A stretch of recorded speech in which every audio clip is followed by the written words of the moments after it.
जय श्री हरि दोस्तों। आज मैं आप लोगों को देव उठन एकादशी की कथा सुनाने जा रही हूँ। कथा पसंद आए तो मेरी वीडियो को लाइक कीजिएगा, चैनल को सब्सक्राइब कीजिएगा और वीडियो को ज़्यादा से ज़्यादा शेयर कीजिएगा। कथा प्रारंभ करते हैं। कार्तिक माह के शुक्ल पक्ष की एकादशी को देव उठन एकादशी के नाम से जाना जाता है। इस दिन श्री हरि विष्णु निद्रा से जागते हैं। शिव महापुराण के अनुसार पौराणिक समय में दैत्यों के राजा दंभ हुआ करते थे। वो बहुत बड़े विष्णु भक्त थे। विष्णु भक्ति के वरदान से उन्हें एक पुत्र की प्राप्ति हुई जिसका नाम था शंखचूड़। बड़ा होकर शंखचूड़ ने ब्रह्मा जी को प्रसन्न करने के लिए पुष्कर में घोर तपस्या की। उसकी तपस्या से प्रसन्न होकर ब्रह्मा जी ने उसे वरदान मांगने को कहा। तब शंखचूड़ ने वरदान मांगा कि वह हमेशा अजर अमर रहे, वह कोई भी देवता उसे नहीं हरा पाए।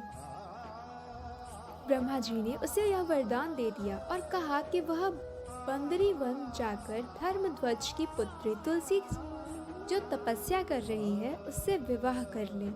शंखचूड़ ने वैसा ही किया और तुलसी के साथ विवाह के बाद सुखपूर्वक रहने लगा। उसने अपने बल से तीनों लोकों पे विजय प्राप्त कर ली थी। वह भगवान विष्णु का परम भक्त था। शंखचूड़ के अत्याचार से सभी देवता परेशान होकर ब्रह्मा जी के पास गए और ब्रह्मा जी ने उन्हें भगवान विष्णु के पास भेजा। भगवान विष्णु ने कहा कि शंखचूड़ की मृत्यु भगवान शिव के त्रिशूल से ही होगी, अतः आप उनके पास जाएं। भगवान शिव ने चित्ररथ नामक गढ़ को अपना दूत बनाकर शंखचूड़ के पास भेजा। चित्ररथ ने शंखचूड़ को समझाया कि वह देवताओं को उनका राज्य लौटा दे, परंतु शंखचूड़ ने मना कर दिया और कहा कि वह महेश्वर से युद्ध करना चाहता है। भगवान शिव को जब यह बात पता चली तो वो युद्ध के लिए अपनी सेना लेकर निकल पड़े। इस तरह देवता और दानवों में घमासान युद्ध हुआ, परंतु ब्रह्मा जी के वरदान के कारण शंखचूड़ को देवता नहीं हरा पाए। भगवान शिव ने शंखचूड़ का वध करने के लिए जैसे ही अपना त्रिशूल उठाया तभी आकाशवाणी हुई कि जब तक शंखचूड़ के हाथ में श्री हरि का कवच है और उसकी पत्नी का सतीत्व अखंडित है तब तक इसका वध असंभव है।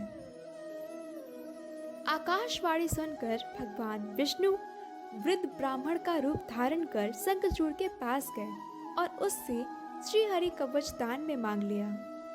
शंखचूड़ ने वह कवच बिना किसी संकोच के दान कर दिया। इसके बाद भगवान विष्णु शंखचूड़ का रूप बनाकर तुलसी के पास गए। शंखचूड़ रूपी भगवान विष्णु ने तुलसी के महल के द्वार पर जाकर अपनी विजय होने की सूचना दी।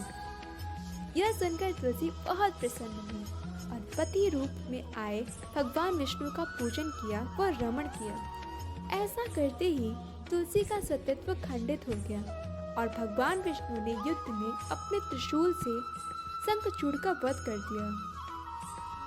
तब तुलसी को पता चला कि वे उनके पति नहीं बल्कि वो तो भगवान विष्णु हैं। क्रोध में आकर तुलसी ने कहा कि आपने छलपूर्वक मेरे धर्म को भ्रष्ट किया है, कि आपने मेरे धर्म को छलपूर्वक भ्रष्ट किया है और मेरे पति को मार डाला, अतः मैं आपको श्राप देती हूँ कि आप पाषाण होकर धरती पर रहें।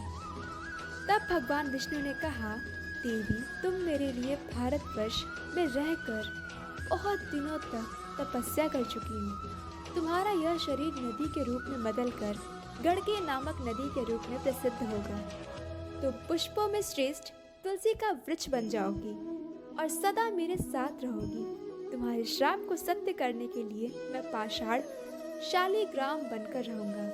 गड़की नदी के तट पर मेरा वास होगा। देव प्रबोधनी एकादशी के दिन भगवान विष्णु शालिग्राम व तुलसी विवाह संपन्न कर मांगलिक कार्यों का प्रारंभ किया जाता है।